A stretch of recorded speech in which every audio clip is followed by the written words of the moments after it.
Hello friends, నేను మీ పావనిని. ఈరోజు lunch రెసిపీగా గుత్తి వంకాయ మసాలా కర్రీ చేశాను. మసాలా కోసం పల్లీలు, నువ్వులు, కొబ్బరి పొడి, మిరపకాయలను మంచిగా వేయించుకోవాలి.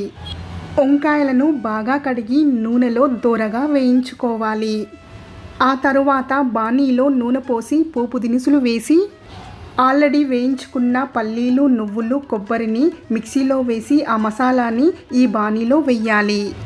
మసాలా బాగా ఉడికిన తర్వాత వేయించిన వంకాయలను వేయాలి. చింతపండు రసం వేయటం వల్ల బగారా బెంగన్ కర్రీ చాలా బాగుంటుంది ఫ్రెండ్స్. ఈ గ్రేవీ బాగా ఉడికిన తర్వాత ధనియాల పొడిని వేసుకోవాలి. ఈ గుత్తి వంకాయ కర్రీ బగారా రైస్లో చాలా బాగుంటుంది ఫ్రెండ్స్. దించే ముందు కొత్తిమీరతో సర్వ్ చేసుకోండి. ఈ వీడియో మీకు నచ్చినట్లయితే సబ్స్క్రైబ్ చేయడం మర్చిపోకండి ఫ్రెండ్స్.